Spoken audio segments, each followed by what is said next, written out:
Você sabe que Osíris foi o grande deus que ajudou a humanidade a compreender as plantas, a se transformar em agrícola, em um ser que vivia da agricultura. E esse é o Deus que foi amado pelos africanos, amado era o Deus deles, foi traído pelo próprio irmão dele, Setekar. O Deus Setekar, invejoso do seu irmão Osíris, que era amado pelo povo, o matou e o esquartejou e as 14 partes, dividiu o corpo em 14 partes e jogou essas 14 partes em todo o universo. Mas Ísis, a mulher de Osíris, que amava ele e que representava o amor do povo de toda a África para esse Deus, foi deliberadamente, pacientemente buscando todas as partes e recolheu as 14 partes em todo o universo e recompôs o Deus Osíris que ressuscitou.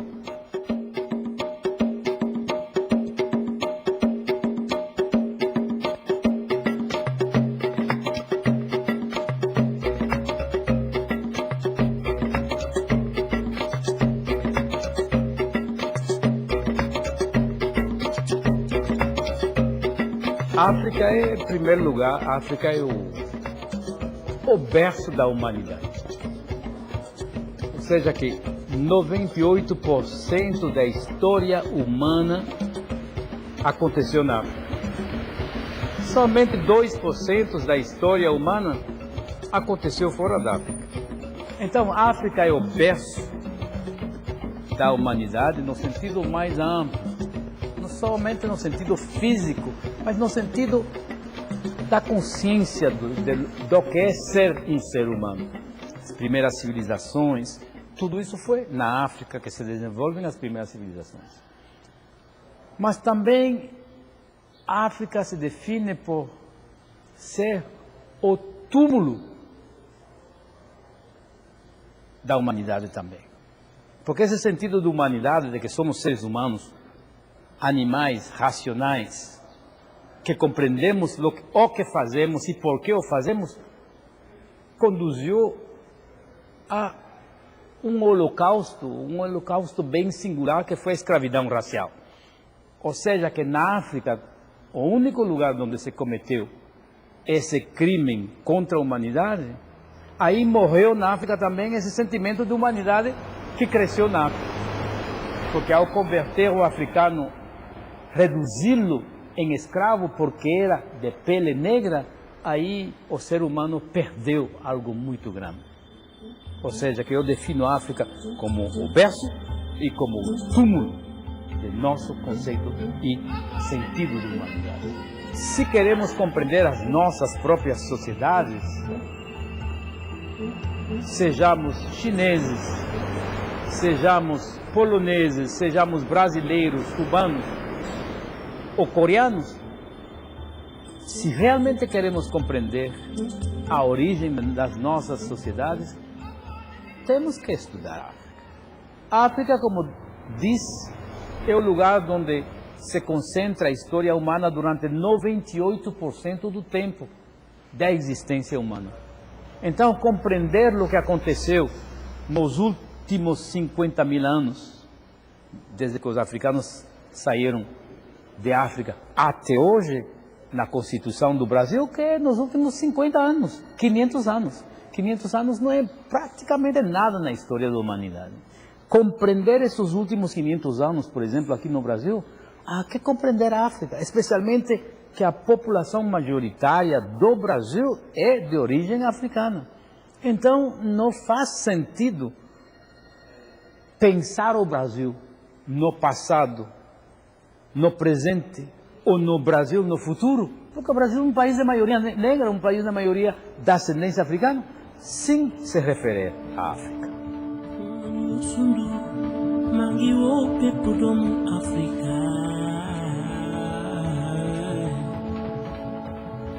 o que não estudar a África pode acarretar a um ser humano. Então, se cientificamente aceitamos que o ser humano surgiu na África, na hora que eu estou falando do ser humano em qualquer parte da África, eu estou falando da África. Ao mesmo tempo que eu aceitar, ou a humanidade aceitar, que o ser humano nasceu na África, você aceita que não há várias raças humanas, há uma raça. Mas o fato de você recusar que o ser humano nasceu na África ou desconhecer a África, você está trabalhando em prol de algo muito mais problemático, no sentido em que você vai acabar fazer acreditar que a África é isolada. Segundo, você vai fazer acreditar que há várias raças humanas, como a ciência, entre o século XVI até os campos de concentração, fizeram acreditar na superioridade das raças. E a gente sabe o que isso deu na Segunda Guerra Mundial. Só depois da Segunda Guerra Mundial que se começou a se debater que a existência de uma raça humana. Mas o mal já tinha sido construído e se alastrou. Então, nesse contexto, a África é conectada. Então, partindo do surgimento do ser humano, a África é conectada. Se você partir da colonização ou da escravidão à colonização, isso expandiu, colocou em contato a África com o resto do mundo. Acho que a questão mais importante quando o Brasil olha para a África é aquela África que nos formou, né? Aquela África que tem relação direta com a formação da nossa história, né? A África do tráfico de escravos, a África que compôs a nossa sociedade através dos africanos que vieram para cá escravizados e que compuseram a nossa história, que contribuíram para a cultura brasileira. Quer dizer, é essa África que compõe a formação social brasileira, a nossa história, a nossa gente, né?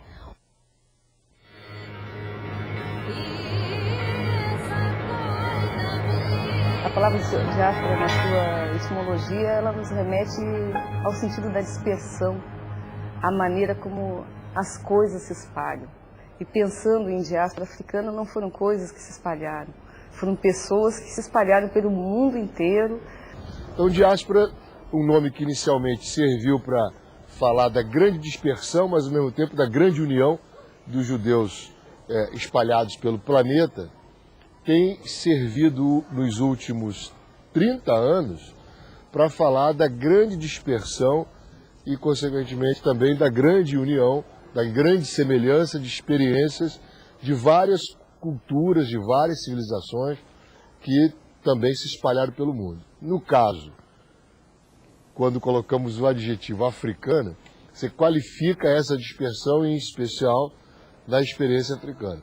Fala-se também de diáspora armênia, diáspora árabe, diáspora chinesa, diáspora japonesa. Então a palavra diáspora, ela tem servido para qualificar a experiência de civilizações que abandonaram as suas áreas nativas, espalharam-se pelo mundo e desenvolveram uma série de experiências que não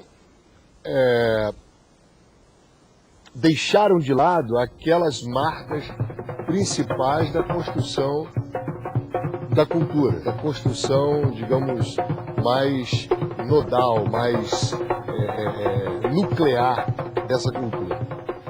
A diferença da diáspora africana para as outras diásporas é que a diáspora africana foi, nos últimos 500 anos, sobretudo, provocada por um processo compulsório. Ou seja, a diáspora africana foi uma dispersão criada, sobretudo, pelo tráfico negreiro, tráfico que escraviza boa parte da população, onde essa dispersão não foi decidida de maneira voluntária por aqueles que abandonaram o continente africano.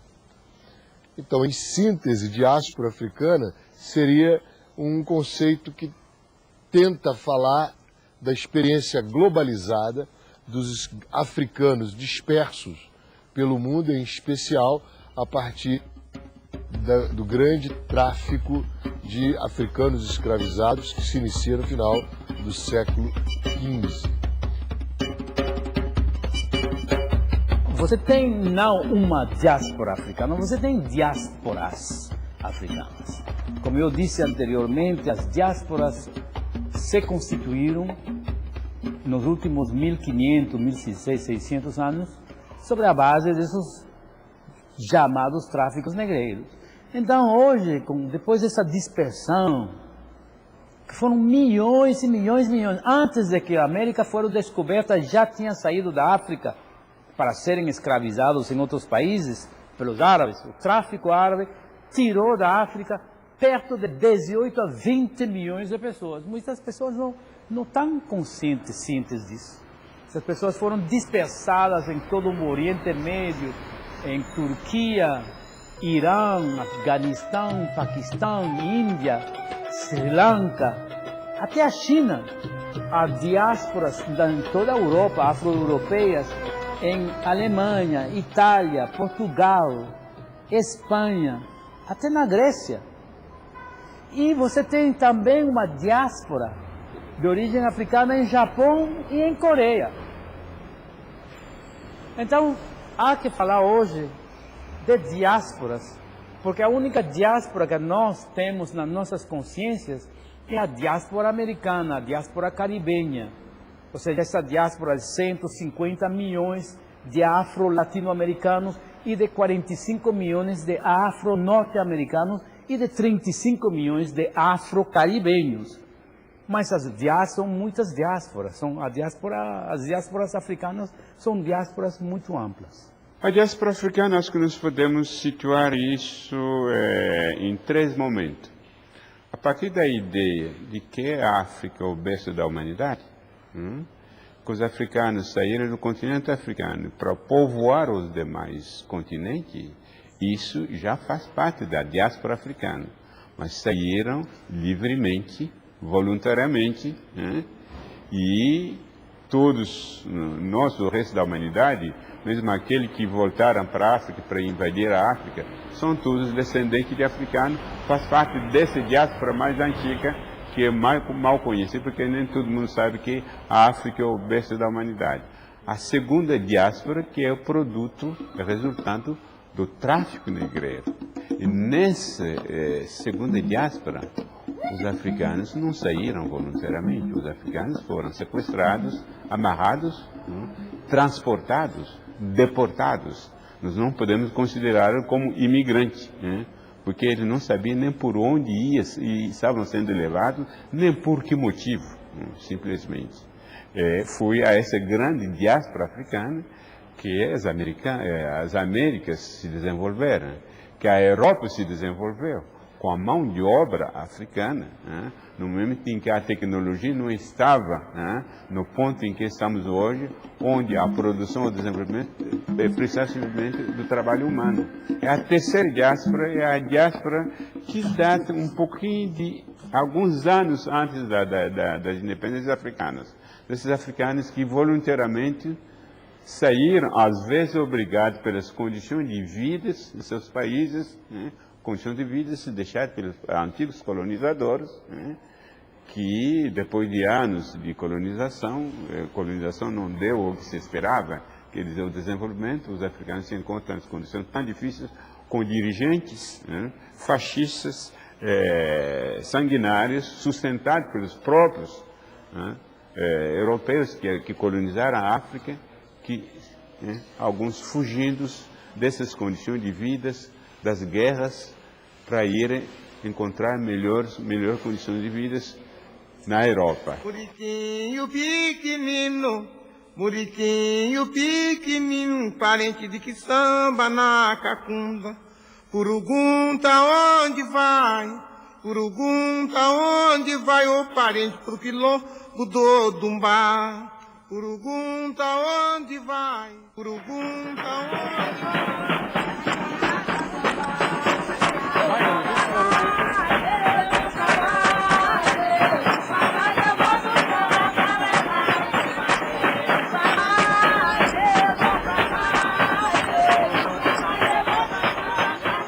Bom, antes de mais nada, a gente tem que lembrar que os africanos chegaram praticamente com o seu corpo, né? Os objetos foram muito poucos, os objetos trazidos, eles eram, na verdade, desnudados, vinham quase que nus nos navios. Então, o patrimônio maior cultural era o corpo.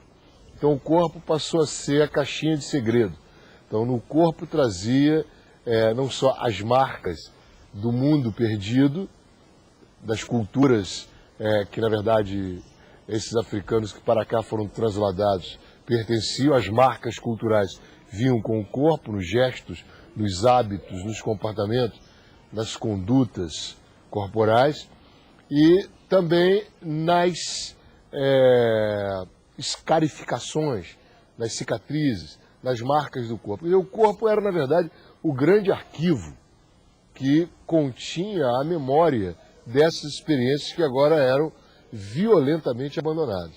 Então, para se falar de patrimônio histórico e cultural das populações africanas transladadas, o primeiro território, o primeiro objeto, o primeiro elemento fundamental dessa memória é o corpo.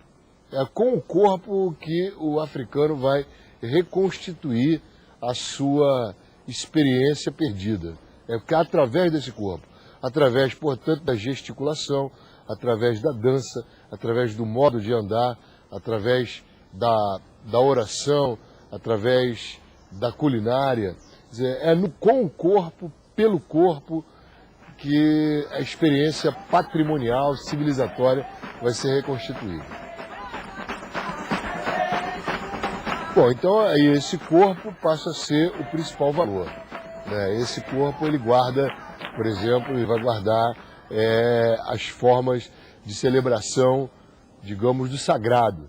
É através do corpo, com a dança, com gestos litúrgicos, que as religiões serão reconstituídas. É através do corpo que serão produzidas linguagens que vão ultrapassar as barreiras linguísticas, porque africanos de diferentes culturas, falando diferentes idiomas, teriam que se comunicar, então foram as gestualidades produzidas aí, as únicas ferramentas encontradas para garantir o acesso a essa comunicação. Quer dizer, esse corpo negro era um corpo que só valia como força produtiva. Ele não tinha um valor humanístico, ele era apenas uma peça, uma ferramenta que tinha um tempo de vida determinado, de 7 a 10 anos, e que quando obsoleto, era descartado. Qualquer ferimento, qualquer machucado, uma fratura, significava que aquele corpo estava em condições de obsolescência, tinha que ser descartado. Como a Igreja Católica, Apostólica, Romana legitima a condição do africano como uma peça passível de ser escravo. Como é que o cristianismo entra nessa história? Dizendo que aquele corpo não tem alma. A Igreja Católica legitima a condição de escravidão e coloca esse corpo negro na condição exclusivamente do trabalho braçal. A não ser aqueles que fossem alfabetizados e em condição de ter acesso ao Evangelho e, consequentemente, à comunhão, esses eram convertidos. Aí as missões jesuíticas faziam esse trabalho, mas, na verdade, trabalhavam sob condição forçada para a igreja também. A salvação vinha através do trabalho forçado para a igreja. Quer dizer, é um trabalho quase que milagroso, né? Que não tem como você explicar historicamente. É uma vontade de potência, uma força de continuar vivo, que a única coisa que pode explicar como essa civilização conseguiu se manter viva dessa maneira.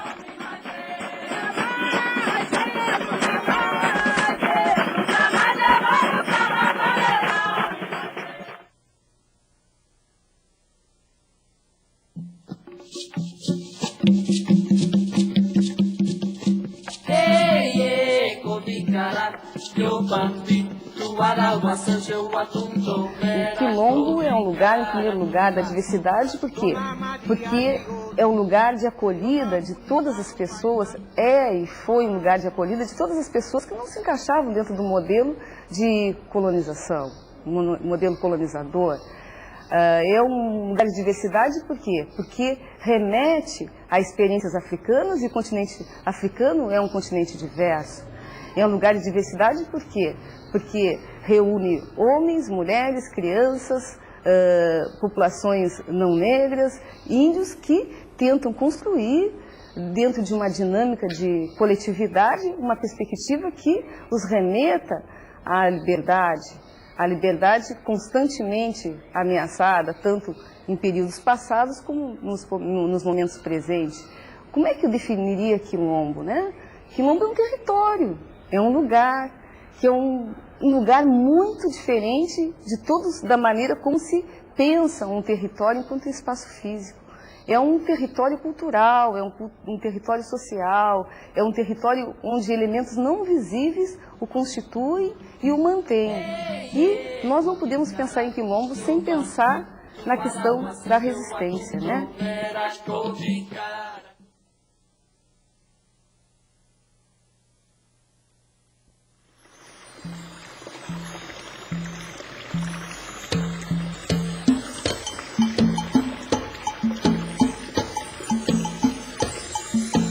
Os valores civilizatórios são valores abstratos que vão fundamentar as subjetividades de grandes culturas e ordená-las na direção, digamos, de uma longa duração por um período muito extenso em determinados territórios.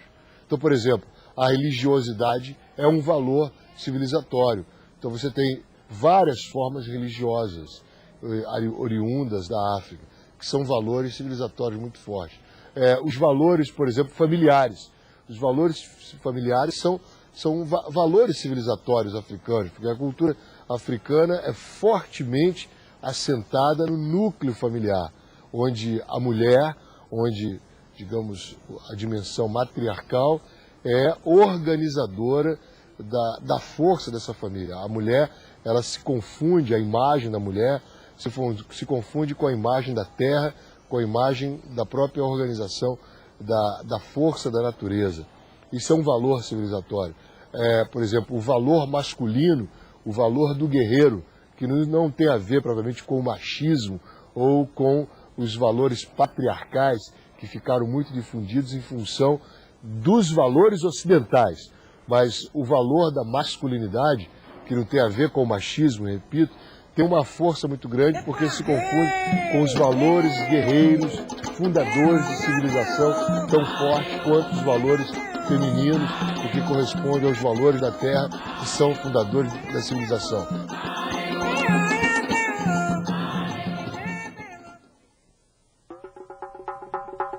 Olha, as pessoas geralmente veem o racismo como algo simplesmente de gostar ou não gostar de uma pessoa. E veem o racismo também como algo que foi pensado por alguém para justificar um sistema de opressão. Mas o racismo não é ideologia, e o racismo também não é uma questão de gostar ou não gostar de uma pessoa. Isso pode formar parte do racismo. Esses são os preconceitos. Gostar ou não gostar é um preconceito. Mas o preconceito não é necessariamente racial. O racismo é outra coisa, muito mais profunda, mais perigosa e mais difícil de lidar com ela, que é uma consciência, uma forma de consciência que foi forjada ao longo de um tempo muito longo. Ou seja, é uma consciência forjada historicamente. Ou seja, o racismo tem milhares de anos de sedimentação, não tem os últimos 500 anos. Então é algo muito mais amplo, muito mais global e muito mais intrusivo que uma ideologia. Racismo, em primeiro lugar, eu acho que eu gostaria de deixar claro que há uma confusão geral entre termos. Tem pessoa que confunde preconceito de discriminação racial e racismo. Que os preconceitos, que são prejulgamentos, né, sobre o outro, sobre outros povos, sobre outras culturas, que são opiniões, né, às vezes formalizadas, às vezes não formalizadas, acompanhadas de afetividade, são diferentes da discriminação. A discriminação simplesmente são comportamentos observáveis, né, que podem ter censurado, até punidos pela lei. Outra coisa é um derivado que é chamado de racismo, que praticamente é tudo um sistema de dominação que está por trás disso. Todo um sistema de dominação é sustentado por um discurso que às vezes tem conteúdo de uma ciência, pode ser uma pseudociência, uma doutrina, né, que justifica justamente, que vai justificar a dominação, a exploração do outro. E esse discurso legitimador, né, foi considerado nos séculos XVIII e XIX como uma ciência da época. Há uma tendência no Brasil, normalmente, quando se pensa em racismo, nós pensamos o racismo individual, o racismo que acontece cotidianamente. Então, uma pessoa que é impedida de ingressar num determinado espaço público, a perseguição policial muitas vezes em relação à população negra, a má imagem, a imagem extremamente negativa e estereotipada que se tem sobre as mulheres negras, por exemplo, na mídia. Então esses são os racismos que normalmente a gente usa e que a população, como senso comum, usa para definir que é racismo. O perigo de se pensar racismo como esse é porque em alguns momentos essa prática diminui. Então você começa a ter, de repente, uma imagem mais positivada da mulher negra na imprensa, você começa a ter os policiais muito formados já para ter uma abordagem mais digna, mais humana com a população de um modo geral, e aí há uma tendência a pensar que houve arrefecimento do racismo. Quando, na verdade, se a gente faz uma outra análise do racismo, que é o racismo institucional, esse continua muito forte, muito presente. E o que a gente chama de racismo institucional? É aquele racismo que se faz presente no momento em que ele impede que a população negra tenha acesso aos bens oferecidos para toda a população. Por exemplo, uma melhor qualidade de saúde, né? Por exemplo, o ingresso nos bancos escolares. Quer dizer, e o que é pior, esse é um racismo muito mais impeditivo de ascensão e de direitos humanos, inclusive para a população, mas é, ao mesmo tempo, um racismo muitas vezes mais difícil de ser combatido, porque vivemos numa sociedade que naturalizou o lugar das pessoas na estratificação social. Então, uma pessoa é discriminada porque é uma pessoa negra. Se ela é mulher, junta-se a discriminação de gênero. Se é pobre, a discriminação social. Se é jovem, é uma outra discriminação que vai sendo assomada. Se mora numa determinada região, que também já é uma região discriminada, tudo isso vai reunindo formas de discriminações agravadas. Porque, na verdade, quando se trata do racismo no Brasil, que há 40 anos atrás, todo mundo dizia que não existia racismo no Brasil, isso daí era uma balela. Quem falava em racismo no Brasil estava praticamente querendo colocar uma questão que não era do Brasil, era dos Estados Unidos, e que aqui nós vivemos uma plena democracia racial. Isso há 40 anos atrás. Hoje, passado 40 anos, eu creio que ninguém tem dúvida que o Brasil não é essa democracia racial hoje, conforme se falava há 40 anos atrás, e muito menos há 40 anos atrás não era realmente uma democracia racial. E do ponto de vista de avanço, o máximo que eu posso dizer é o seguinte, é que conseguimos desmistificar e derrubar, na verdade, esse mito da democracia racial. Esse foi um avanço dos negros em luta, titulado de movimento negro, né, o movimento dos negros. Foi, para mim, um avanço. Mesmo assim, derrubando o mito da democracia racial, mostrando que o Brasil não é democracia racial, todo mundo sabe que nós ainda não vivemos numa plena democracia racial. Então, os avanços não foram tantos assim quanto as pessoas possam pensar. Agora, eu compreendo isso, por quê? Porque é evidente que o racismo é um fato cultural. E toda luta cultural, ela é luta de gerações. Ela não termina imediatamente. É evidente que daqui a mais ou menos 50, 100 anos, talvez nós estejamos numa plena democracia racial. E aí podemos dizer, olha, um avanço, porque todo um avanço, quer dizer, em todos os setores da sociedade referente justamente à questão do racismo.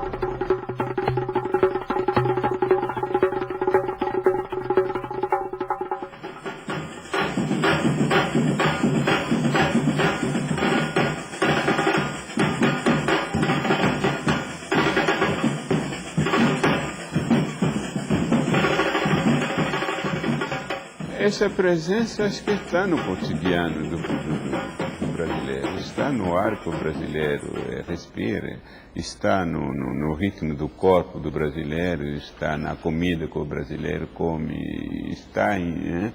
Só que o brasileiro talvez não percebe isso, porque todos os brasileiros gostariam de ser considerados como europeus. Se a gente colocar a questão de quem somos, de onde viemos e por onde vamos, nós vamos ver que o Brasil nasceu do encontro das culturas, das civilizações, povos indígenas, africanos que foram deportados, né? Os próprios imigrantes europeus de várias origens. Até estamos agora comemorando 100 anos da imigração japonesa, né? Aliás, se fala mais de 100 anos de imigração japonesa do que 120 anos da abolição. Não tem nada contra isso, né? Mas se fala muito pouco da abolição, 120 anos de abolição. Então, se a gente quer saber quem somos, devemos conhecer tudo, nossas raízes. Né? Aqueles povos que formaram o Brasil. Alguns dizem, não, somos um país mestiço, mas essa mestiçagem não caiu do céu. Já que a gente não quer reconhecer a diversidade das cores, suponhamos que sejamos todos mestiços, mas vamos pelo menos estudar as raízes da nossa mestiçagem. Faz parte da nossa cultura.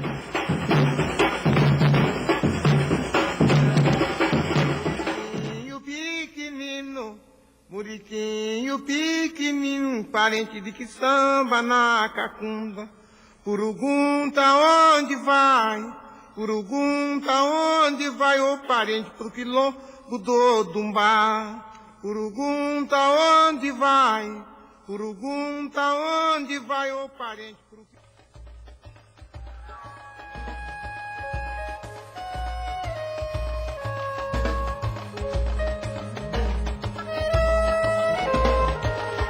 Sem dúvida que nós temos muito mais de avanços a contabilizar do que de recuos. O que ocorre é que, infelizmente, esses recuos muitas vezes ainda são muito marcantes nesse processo de luta. Mas como avanços eu indicaria, por exemplo, a farta discussão que se tem hoje no Brasil sobre as questões das cotas e das ações afirmativas. São resultantes de um processo de luta por justiça, por reparação de anos de escravização, de racismo e discriminação de uma enorme parcela da população brasileira.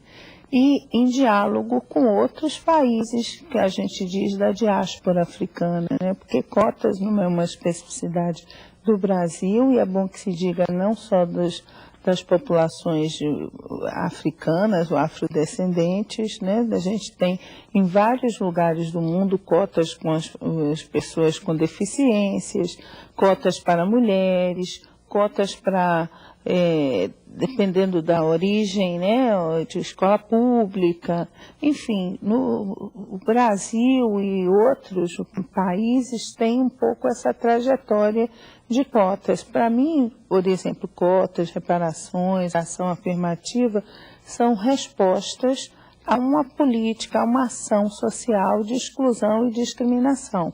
É como se fosse uma reparação, um acerto, né, em relação a um processo perverso que atravessa vários povos, várias pessoas, todo o mundo praticamente. A ação afirmativa é o quê? São medidas de política de governo, mais precisamente política de Estado, entendeu? Política de Estado, para um determinado grupo social ou étnico,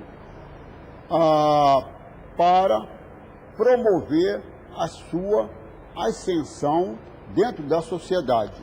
Isto é a ação afirmativa. Então, a ação afirmativa, ela visa fazer o quê? No caso do negro, a inclusão do negro na sociedade. E é uma medida temporária. Ela não é permanente, é uma medida temporária. A ação afirmativa, ela tem, como eu falei anterior, ela é do direito civil norte-americano, chamada discriminação positiva, ou seja, o Estado faz atende um determinado grupo social em relação ao grupo maior, e isso daí é como se fosse uma forma discriminatória. Então, e como é o Estado que faz e que alega que é um bem que ele está fazendo, então ele toma isso daí como uma discriminação positiva. A reparação, não. A reparação tem origem justa, totalmente diferente. A reparação, ela tem origem na reparação de guerra. Por quê? Porque a reparação de guerra era o quê? Era o vencedor exigir do vencido ser reparado. Só que, a partir da Guerra Civil Norte-Americana, passou-se a utilizar a reparação para os vencidos. Começou com os fazendeiros norte-americanos, que foram reparados, e quer dizer, isso daí ia acontecer também com os negros norte-americanos, que seriam também reparados, mas não conseguiram, e lutam pela reparação até hoje. Diz minha Nossa Senhora, cadê o candeeiro de vovó? Algo importante que eu gostaria de destacar nisso, assim, que as culturas africanas no Brasil, elas participaram de um processo histórico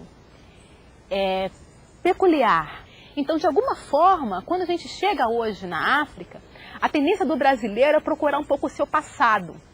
Então, é muito comum os brasileiros chegarem na África e procurar um certo passado, procurar uma certa permanência, procurar uma certa imutabilidade que não existe.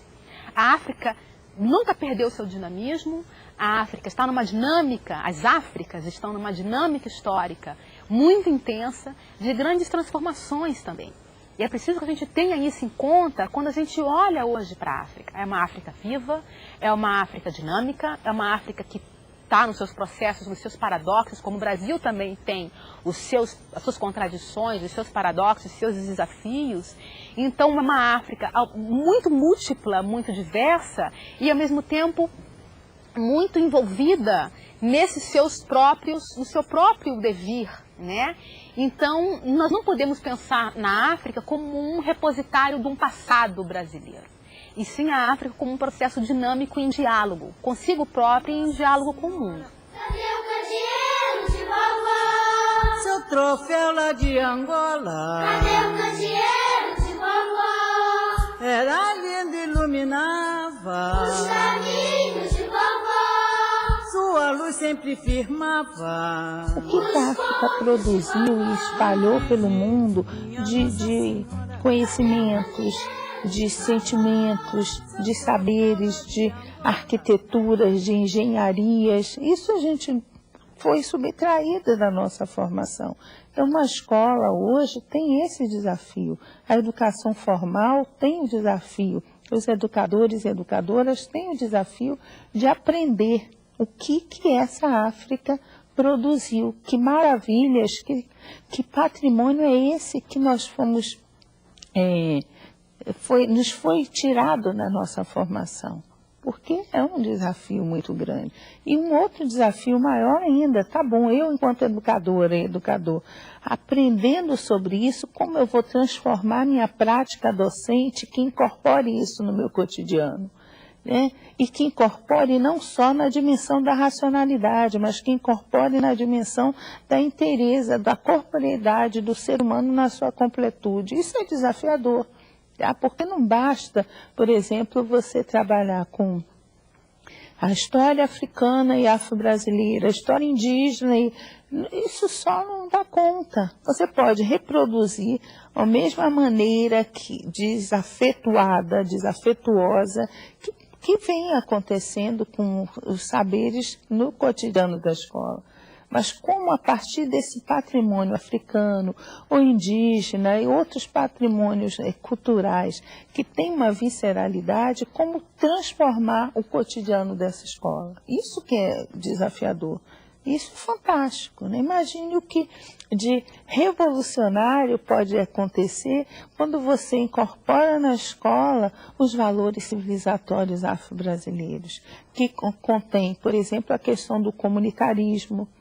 Como você não me interessa eu aprender sozinho, importa que o meu coletivo também se aproprie disso, juntos compartilharmos conhecimentos, a alegria, a ludicidade, a música, isso fazer parte, não como uma grade curricular, mas como atravessando, fazendo parte da vida do dia a dia da escola, com potência, com riqueza, com garra, com verdade. Isso eu acho que é um desafio, né?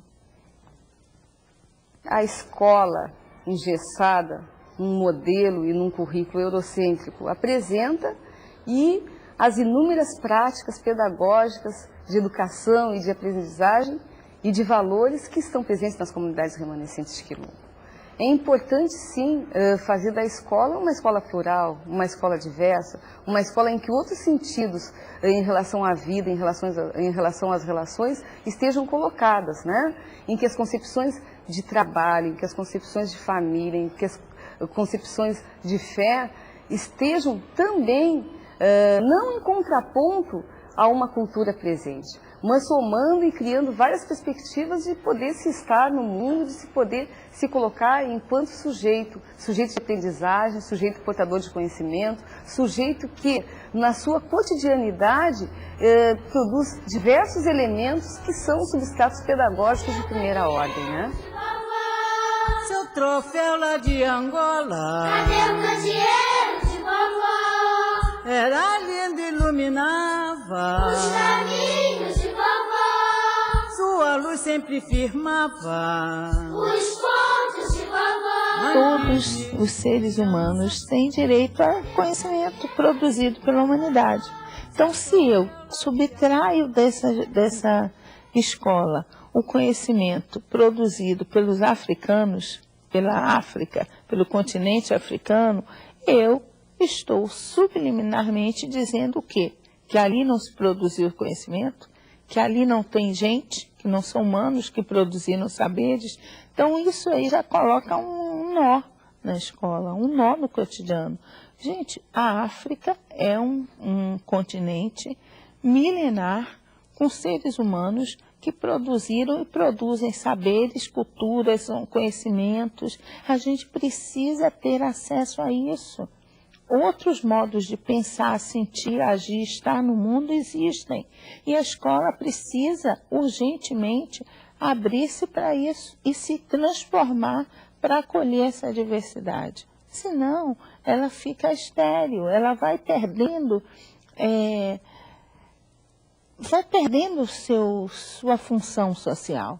Porque ela não pode ter a função social de excluir, de marginalizar, e de subtrair a vida de ninguém, nem dos docentes, que muitas vezes esquecem e negam a sua própria história, a sua própria cultura, a sua própria ação, como autores e autoras de sua prática, tá? Se subtraem dessa capacidade, da sua responsabilidade criativa e construtiva de saberes, tá? Quanto os jovens que vão para a escola, veem a escola como um campo que os despotencializa, como se nada que ele tem valesse a pena.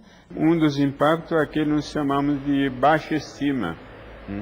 Baixa estima do negro, baixa estima do aluno negro na escola. Isso prejudica o processo de aprendizagem. Isso explica a maior taxa de evasão, de abandono escolar, comparativamente com as crianças de outras ascendências étnicas. A pobreza não explica tudo, porque se todos são pobres, nas escolas mais pobres da periferia, como explicar que a criança negra é aquele que tem taxa de evasão maior?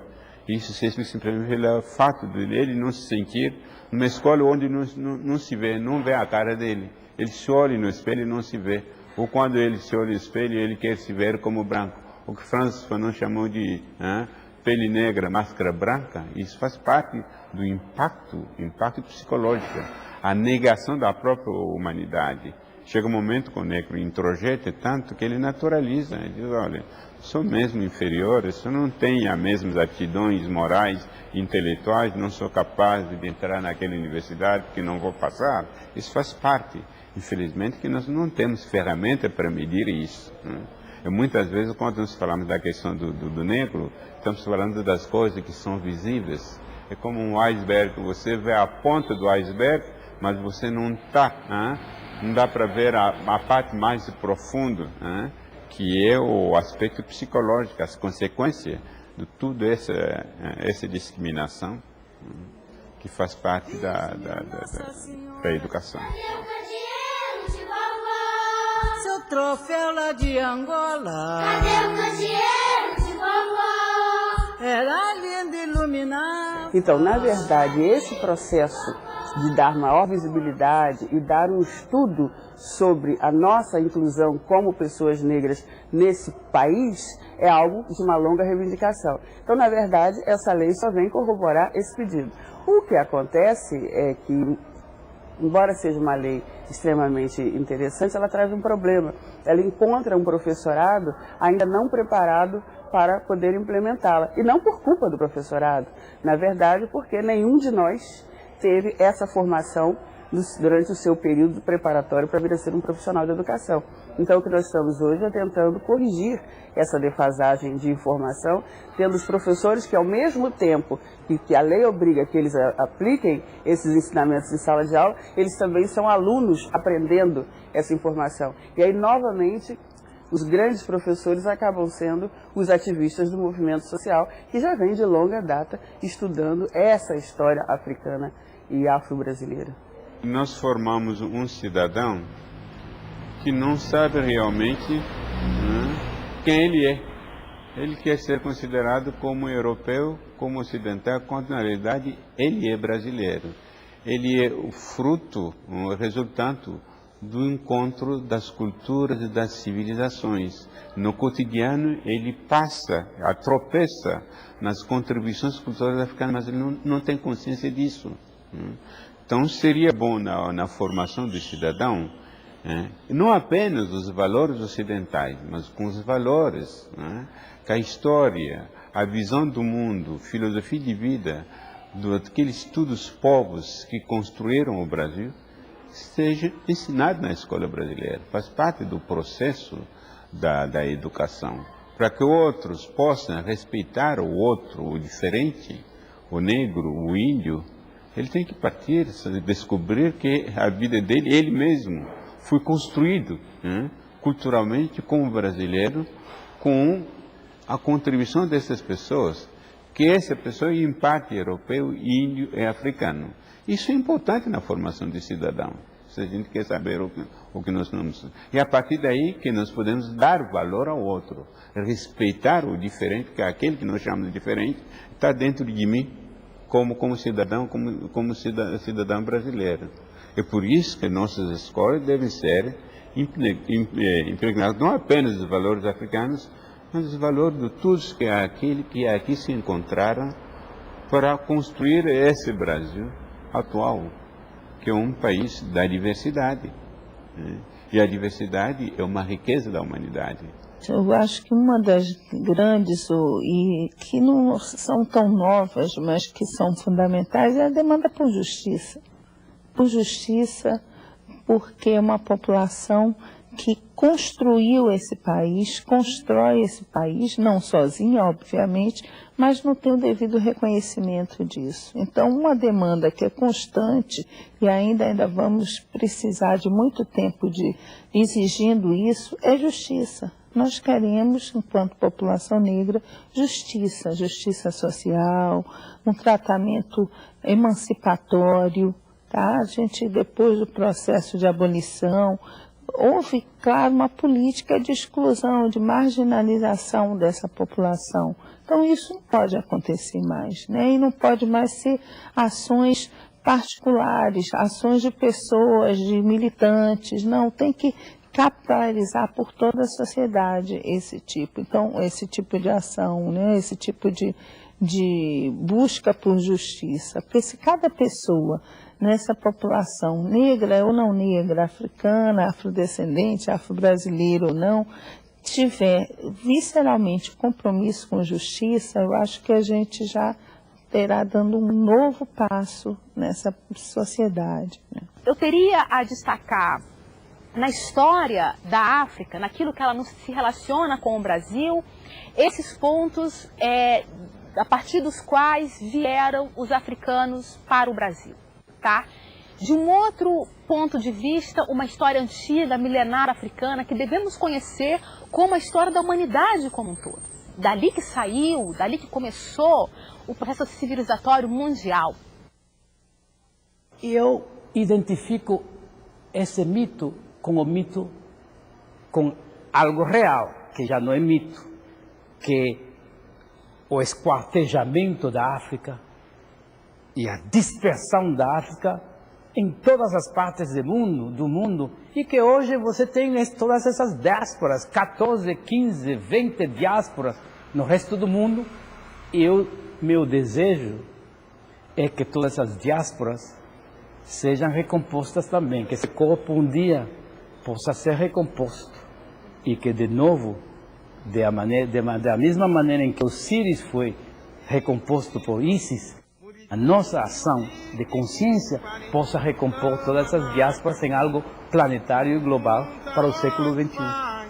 Pergunta onde vai o parente pro quilombo do Dumbá. Pergunta onde vai. Pergunta onde vai o parente pro quilombo do Dumbá.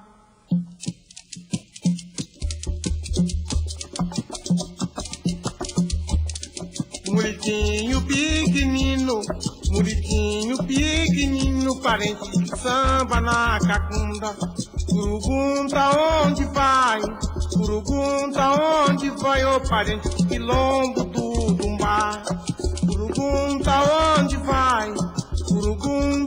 onde vai o parente do quilombo do Dumbá. E chora, chora, gongo e devera, chora, gongo, chora. E chora, chora, gongo e cambada, chora, gongo, chora. Muriquinho pequenino, parente de samba na cacunda. Pergunta onde vai o parente.